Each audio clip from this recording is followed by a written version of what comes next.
zemlja moja.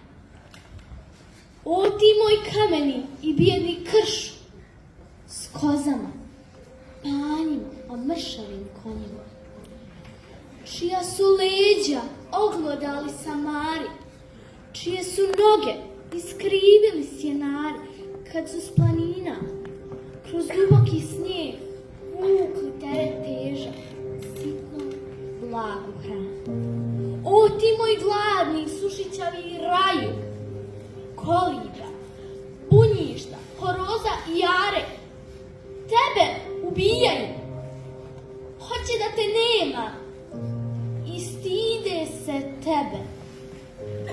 Tebe, Bosno majko, i nije šuma, tvoj sjajni ogrtač, bilo prvo ruho božansko što vidjeh, i nisu tvoji crni